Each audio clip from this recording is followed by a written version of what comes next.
ڈیرہ بگٹی پاکستان کے صوبہ بلوچستان کا ایک ضلع ہے۔ 2017 کی مردم شماری کے مطابق اس کی آبادی 3,12,603 تھی۔ اس کے مشہور علاقوں میں سوئی، پیر کول، لوٹی، زین ٹوپ شامل ہیں۔ ڈیرہ بگٹی کی اکثریت بگٹیوں کی ہے، تاہم یہاں دوسری اقوام کے ساتھ ساتھ دوسرے مذاہب کے لوگ بھی آباد ہیں۔ برطانوی راج کے دوران بلوچستان کا قبائلی علاقہ تھا۔ اس علاقے میں 3 اضلاع کولو، ڈیرہ بگٹی، سبی شامل ہیں۔ یہ علاقہ مری بگٹی ایجنسی کہلاتا تھا، پھر بطور تحصیل ضلع سبی میں شامل رہا۔ بعد ازاں جولائی 1983 میں ضلع ڈیرہ بگٹی قائم ہوا۔ یہ شہر بگٹی قبیلہ کا صدر مقام ہے اور ضلع تحصیل ڈیرہ بگٹی کا ہیڈ کوارٹر بھی ہے۔ تحصیل سوئی میں 1951 میں گیس دریافت ہوئی۔ ضلع کو 3 سب ڈویژن میں تقسیم کیا گیا۔ نواب اکبر بگٹی کی وجہ سے یہ علاقہ ڈیرہ بگٹی مشہور بھی ہوا۔ ڈیرہ بگٹی قدرتی گیس کے بڑے ذخائر کی دریافت کے بعد بے مثال اہمیت اختیار کر گیا۔ سوئی میں گیس 1963 میں دریافت ہوا اور اسی سال گیس سپلائی کرنے والا پہلا پلانٹ قائم ہوا۔ بگٹی کا علاقہ ان آخری خطوں میں ایک تھا جو برطانوی نوآبادیاتی حکمرانی میں گرے تھے۔ بگٹیوں نے بڑی ہمت کے ساتھ برطانوی سامراج کی طاقت کا مقابلہ کیا اور 19ویں صدی کے دوران برطانوی فوجیوں کے خلاف متعدد لڑائیاں لڑیں۔ تاہم 19ویں صدی کے آخر سہ ماہی میں جب برطانوی حکومت کی حکمرانی اب ڈیرہ بگٹی ایجنسی تک پھیل گئی تو ان کے درمیان جنگ بندی ہونا تھی۔ مؤخر الذکر اس وقت ایک وسیع تر انتظامی یونٹ سبی ضلع کا حصہ بنا۔ 19 اور 20ویں صدی کے دوران اس علاقے نے آثار و قدیمہ کے ماہرین کو اپنی طرف متوجہ کیا۔ بگٹی حیوانات جیسا کہ ماہرین آثار و قدیمہ اس حوالہ دیتے ہیں کہ 1910 میں ڈیرہ بگٹی میں بلوچی تھریم ایک سینگ کے بغیر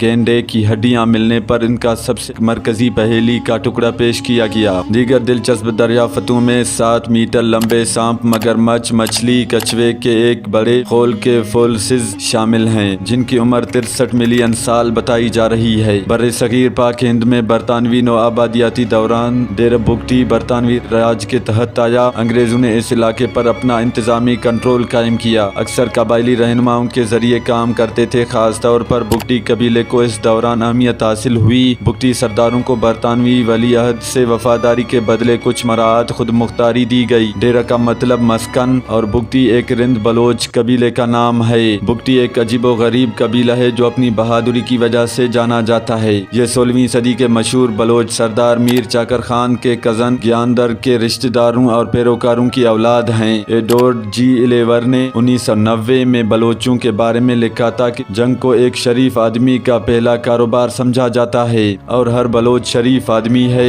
بگٹی کے مخالفین جنہوں نے سخت مشکلات کے سامنے ہتھیار ڈالنے سے انکار کر دیا، ہاتھ جوڑ کر اپنے لڑنے کو ترجیح دی، کبھی بھی علاقے کا فائدہ نہیں اٹھایا، نہ ہی اپنے کبھی دشمن کی پشت پر گولی چلائی۔ اپنی چھاونیوں پر لگاتار حملوں چھاپوں سے تنگ آ کر انگریزوں نے 1846 میں بگٹی قبیلے کو غیر قانونی قرار دیا اور مردہ یا زندہ ہر آدمی کے سر کی قیمت 10 روپے رکھ دی۔ بگٹی کا علاقہ ان آخری خطوں میں ایک تھا جہاں برطانوی نوآبادیاتی حکومت کا خاتمہ ہوا۔ وہ علاقہ جو اب جدید پاکستان کا حصہ ہے، اس کی ایک طویل پیچیدہ تاریخ ہے۔ برطانوی افسر جنرل جان جیکب نے 1839 میں ڈیرہ بگٹی کا سفر کیا اور لکھا کہ اپریل سے اکتوبر تک دنیا کے اس حصے میں گرمی سے کسی انسانی دشمن کی تلوار سے زیادہ جان لیوا ہے۔ رپورٹ سرفراز آخوند کے ساتھ میں باسط آخوند، ABS نیوز، کرخ۔